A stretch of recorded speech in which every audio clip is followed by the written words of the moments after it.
Всем привет! Меня зовут Юлия, и мы продолжаем тему о путешествиях на автомобиле. My car. Кирды. Сегодня мы рассмотрим диалог, который научит вас основному вокабуляру на данную тему. Конечно, когда у вас возникают проблемы, трудности в работе авто, вы должны будете позвонить в Customer Support, служба поддержки прокатчика авто.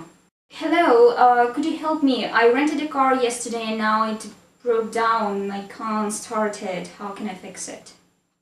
Hello, what is the make and the model of the car? It's BMW 3. Alright, are there any warning lights on? All the gauges are off on the dashboard. The car is just dead. Okay, could you lift the bonnet up, please? Now check the T-belt.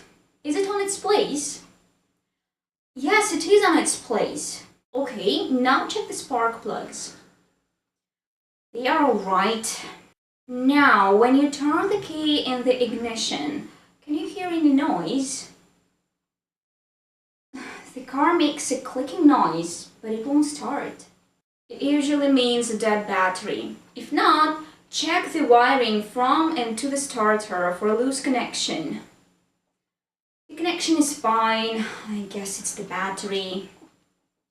Then you'll have to jump a start. I'll send you our mechanic from the nearest office of our company. Please wait for him. Я надеюсь, эта информация была для вас полезной. В следующий раз мы разберем еще одну ситуацию поломки автомобиля.